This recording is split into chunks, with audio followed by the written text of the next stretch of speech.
नमस्कार साथियों, मैं doctor Geetanjali Bhatt Sharma Uttarakhand open university के वाणिज्य विभाग में कार्यरत हूँ। आज हम जिस विषय में चर्चा करेंगे उसका टाइटल है कर नियोजन और ऋण प्रबंधन के साथ अनुपालन, tax planning and compliance with डेब्ट मैनेजमेंट। इसके भाग 1 पर आज हम चर्चा करेंगे। तो साथियों, पिछले व्याख्यान में हमने वित्तीय शिक्षा का परिचय और निवेश योजना तैयार कैसे की जाती है इस विषय में पढ़ा था। आज हम टैक्स प्लानिंग के विषय में पढ़ेंगे। तो सबसे पहले जो चीज़ें आज हम इनमें जो टॉपिक्स हम लोग कवर करेंगे वो हैं कर नियोजन का अर्थ, उसकी महत्वता को समझना, कर नियोजन के कुछ प्रमुख उपकरणों को पहचानना, कर नियोजन के मुख्य उद्देश्यों को समझना, इसकी विभिन्न प्रक्रियाओं को जानना, कंप्लायंस जो कि अनुपालन है उसकी अवधारणा को समझना, कर अनुपालन आवश्यकताओं को पहचानना, अनुपालन के महत्व को समझना और उसके कुछ लाभों का विश्लेषण करना, साथ में ही अनुपालन और क्रेडिट स्कोर के बीच के संबंध को समझना। तो सबसे पहले हम जानते हैं कि टैक्स प्लानिंग क्या होता है, कर नियोजन होता क्या है। तो कर नियोजन टैक्स प्लानिंग जो है वो ऐसी प्रक्रिया है जिसके अंतर्गत आयकर अधिनियम के अंतर्गत उपलब्ध जो प्रावधानों को, कटौतियों, छूटों और रियायतों का कानूनी रूप से पूर्ण उपयोग करके आपकी कर योग्य आय या कर देनदारी को कम किया जा सकता है। साथियों, टैक्स प्लानिंग का तात्पर्य जैसे वित्तीय मामलों की एक ऐसी व्यवस्था से है जिससे कर लाभ अधिकतम हो और जो कर देनदारी है वो न्यूनतम रहे, मतलब मिनिमम रहे। और वैसे ही टैक्स प्लानिंग बहुत ज़्यादा महत्वपूर्ण है क्योंकि यह न केवल आपकी देनदारी को कम करने में मदद करता है बल्कि आपके वित्तीय प्रबंधन को भी अधिक प्रभावी बनाता है। अब साथियों, हम इसके कुछ टूल्स के बारे में पढ़ेंगे, जो इसके उपकरण हैं उनके विषय में जानेंगे। तो इसके जो मुख्य उपकरण हैं वो छूट, कटौती और रिबेट है, जो कि एग्जेम्पशन, डिडक्शन और रिबेट।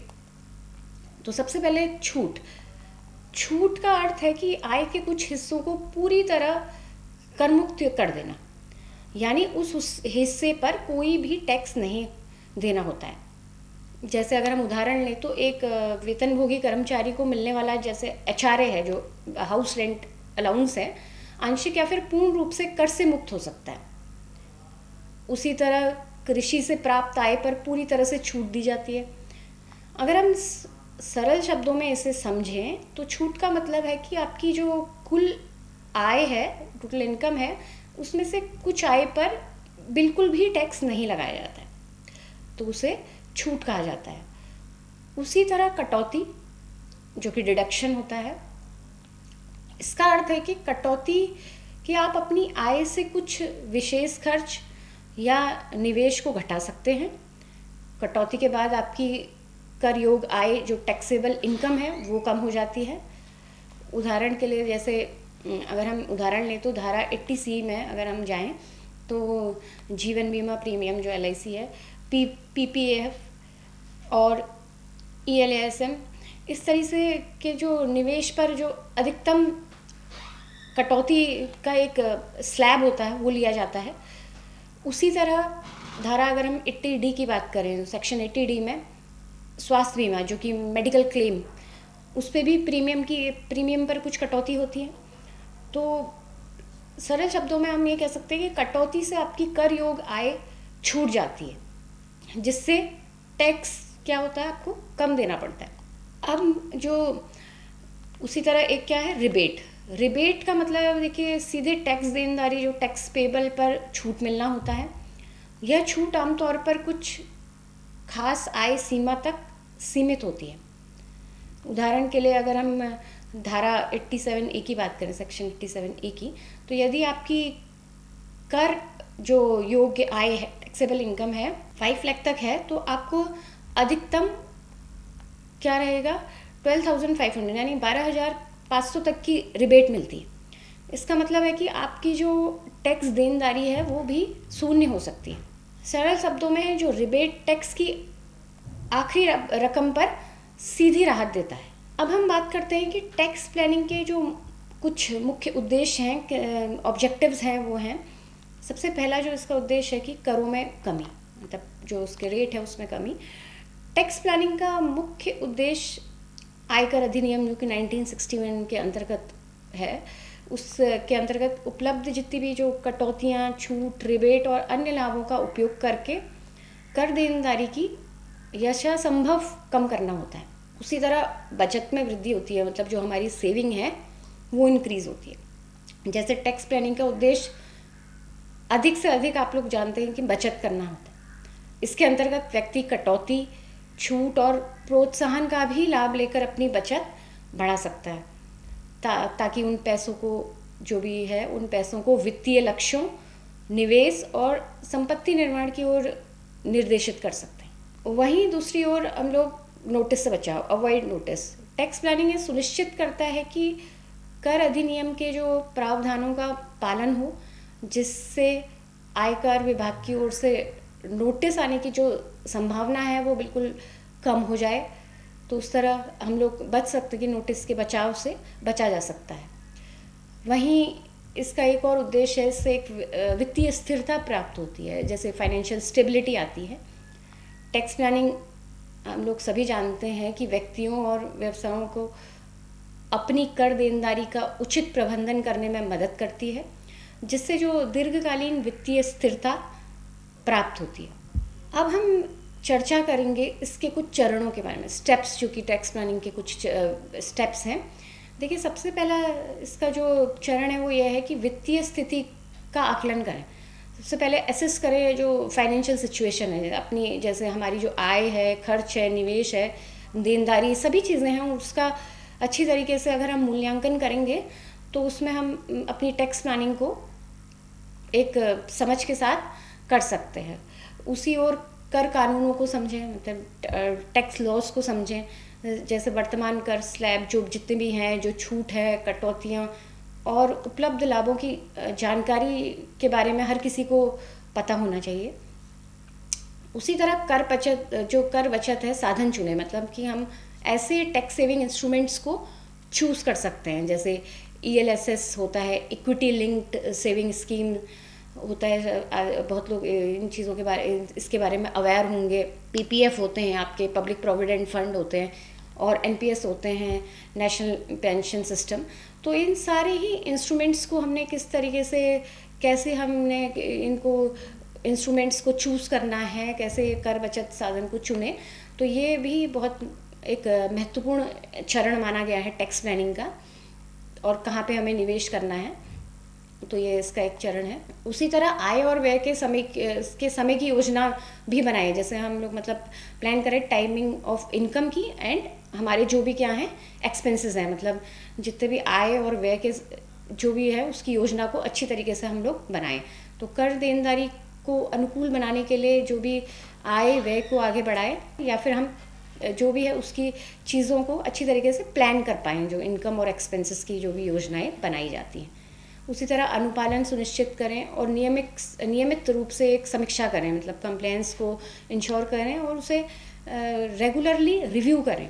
समय पर रिटर्न दाखिल करें, जब भी मतलब उसकी एक निश्चित तारीख है उसमें रिटर्न को दाखिल किया जाए, और अभिलेख सुरक्षित रखें। और जब भी कानून या वित्तीय लक्ष्य बदलें तो योजना की भी पुनः क्या करें, समीक्षा करें। तो ये स्टेप्स हम फॉलो कर सकते हैं। तो अब जो इसका नेक्स्ट वो है अनुपालन, कंप्लेंट्स के विषय में बात करते हैं। तो आखिर कंप्लेंट्स होता क्या है? कंप्लेंट्स मतलब अनुपालन। तो अनुपालन का अर्थ होता है कि हमें समय पर अपना जो आयकर रिटर्न है वो दाखिल करना है। सभी जितने भी हमारे वित्तीय लेन देन है या फिर हमारे कोई भी दस्तावेजों को सही रिकॉर्ड उनका रखना है। कर अधिनियम और सरकारी नियमों की जानकारी रखनी है और नियमों का पालन करके पेनल्टी या फिर किसी भी कानूनी कार्रवाई से बचना है। तो उससे कि हम अपना मतलब जो भी आयकर है उसको समय पर हम दाखिल करें। अब जो ये कर अनुपालन है इसकी आवश्यकताएं क्यों है, क्यों इसको ये इतना महत्वपूर्ण है? तो इसलिए महत्वपूर्ण है कि सबसे पहला इसका जो इसलिए महत्वपूर्ण है क्योंकि जो ब्याज आय व्यय की एक सटीक तरीके से रिपोर्टिंग की जाती है, मतलब इससे एक्यूरेट रिपोर्टिंग होगी इंटरेस्ट की, इनकम की, एक्सपेंसेस की, जैसे जमा, बॉन्ड, ऋण आदि पर जो अर्जित सभी ब्याज को आयकर रिटर्न में सही सही दर्शाना बहुत आवश्यक है। और उसी तरह उधार पर दिए गए जो ब्याज को सही ढंग से दर्ज कराना भी चाहिए, ताकि जहाँ अनुमति हो वहाँ कटौती का दावा किया जा सके। और साथ में ही गलत रिपोर्टिंग या जानकारी छुपाने से जुर्माना लग सकता है, यह भी सभी लोगों को इस विषय में पता होगा। या आयकर विभाग द्वारा इसकी क्या होती है, स्क्रूटनी की जाती है, यानी जांच की जाती है। इसका दूसरा वो है कि ब्याज भुगतान पर टीडीएस दायित्व। तो इसमें यह है आपका कि स्रोत पर जो मतलब जो कर कटौती है, टीडीएस है, उन ब्याज भुगतानों पर करना बहुत ज़्यादा अनिवार्य है जो निर्धारित सीमा से क्या होता है, अधिक हो, और आयकर अधिनियम के अनुसार सही दर से टीडीएस काटा जाना चाहिए। तो कटे हुए टीडीएस को समय पर सरकार के पास जमा करना बहुत ज़्यादा अनिवार्य हो जाता है। उसी तरह उधारदाताओं को भी टीडीएस का प्रमाण पत्र, जो कि एक आप लोग शायद इस बात से अवेयर होंगे, फॉर्म 16A जारी करना अनुपालन और साथ में जो भी पारदर्शिता है यानी ट्रांसपेरेंसी है उसको सुनिश्चित करता है। साथ में ही अपने जितने भी ऋण दस्तावेज हैं यानी डॉक्यूमेंट्स हैं, उनका अच्छे से उन्हें मेंटेन किया जा सके, यानी उचित ऋण समझौते को स्वीकृति और जो भी पुनर्भुगतान है, अनुसूचियाँ और बैंक अभिलेख है, वो सुरक्षित रखना काफ़ी ज़्यादा आवश्यक है।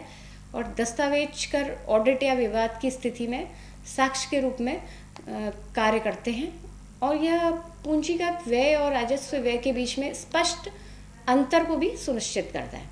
अब है हमें टाइमली टैक्स फाइलिंग और पेमेंट करनी, मतलब कि समय पर हमें कर दाखिल करना और भुगतान करना, यानी कि ब्याज और विलंब शुल्क से बचने के लिए आयकर रिटर्न निर्धारित अंतिम तिथियों के भीतर ही उसे दाखिल किया जाए।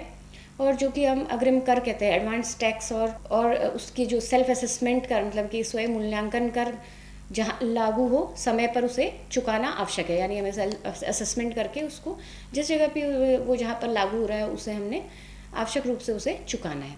और यदि लागू हो तो वित्तीय लेन देन के लिए जीएसटी को भी सही रिपोर्टिंग करें उसकी भी। और नियमित अनुपालन से होता क्या है, नियमित अनुपालन से क्या बढ़ती है, विश्वसनीयता बढ़ती है, यानी इसमें हमारा जो ट्रस्ट है वो बढ़ता है और कानूनी परिणामों से बचाव भी हो सकता है। अब हम बात करेंगे अनुपालन के महत्व का। तो इसके महत्व हैं, तो सबसे पहले इसका जो महत्व है जुर्माना और ब्याज से बचाव है, क्योंकि हम लोग पेनल्टी से बच सकते हैं। रिटर्न का समय पर अगर दाखिला हो और कर का भुगतान अनावश्यक जुर्माने से बचाया जा सकता है। और बकाया कर पर अतिरिक्त ब्याज का बोझ भी कम करता है, व्यक्तियों और व्यवसायों का कानूनी रूप से सुरक्षित रखता है।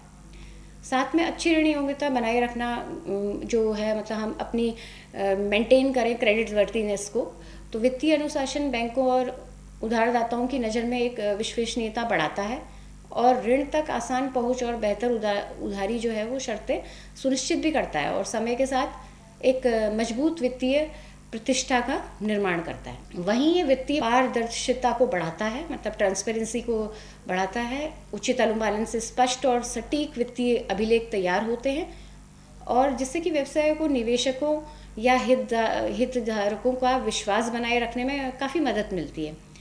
जवाबदेही और जो भी हमारी जो मतलब अकाउंटेबिलिटी और गुड गवर्नेंस को भी ये क्या करता है, एक क्रिएट करता है, एक तरीके का कल्चर क्रिएट करता है अकाउंटेबिलिटी का और गुड गवर्नेंस का। इसका एक और महत्वपूर्ण वो है, एक स्मूथ डेब्ट रिपेमेंट प्लानिंग को सुनिश्चित करता है। ऋण जो हमारा मतलब पुनर्भुगतान को सुचारू योजना सुनिश्चित करता है। उसी तरह कर अनुपालन प्रभावी नकदी प्रवाह प्रबंधन के साथ संतुलन, एक बैलेंस स्थापित करता है, जैसे कि बिना योजना के कर देनदारियों से होने वाले अचानक वित्तीय जो भी हमारे मतलब वित्तीय अगर हमारे पास कोई भी ऐसी क्राइसिस आती है तो उससे बचाया जा सकता है।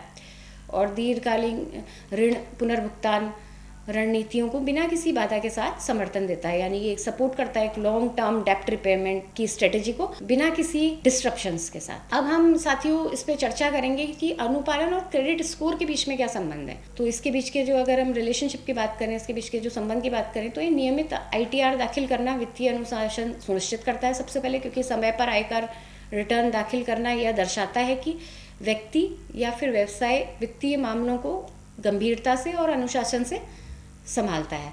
और यह वित्तीय संस्थानों के सामने आपकी विश्वसनीयता को और मजबूत बनाता है। उसी तरीके से क्रेडिट स्कोर में सुधार भी करता है, यानी कि अगर कर अनुपालन, समय पर रिटर्न दाखिल करना और करों का भुगतान करना, जैसे कि अप्रत्यक्ष रूप से आपके CIBIL जो कि क्रेडिट स्कोर को एक सकारात्मक रूप से प्रभावित करता है।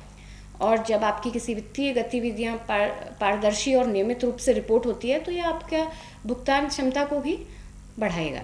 उसी तरह आसान ऋण स्वीकृति और बेहतर ब्याज दरें, क्योंकि बेहतर क्रेडिट स्कोर होने से बैंकों और वित्तीय संस्थानों से ऋण लेना काफ़ी आसान हो जाता है और आपको कम ब्याज दरों पर ऋण और अधिक लचीली शर्तों का लाभ भी मिलता है।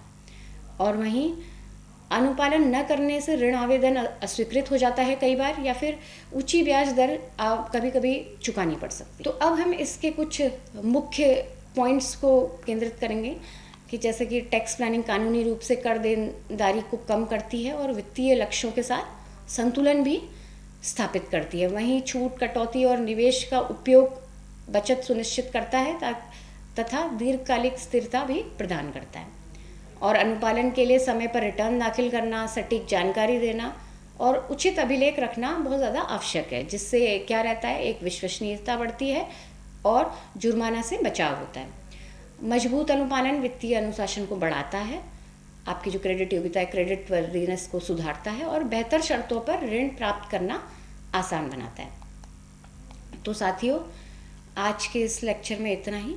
अब आगे के लेक्चर में हम इसी के भाग 2 के बारे में पढ़ेंगे, टैक्स प्लानिंग के भाग 2 की चर्चा करेंगे। धन्यवाद।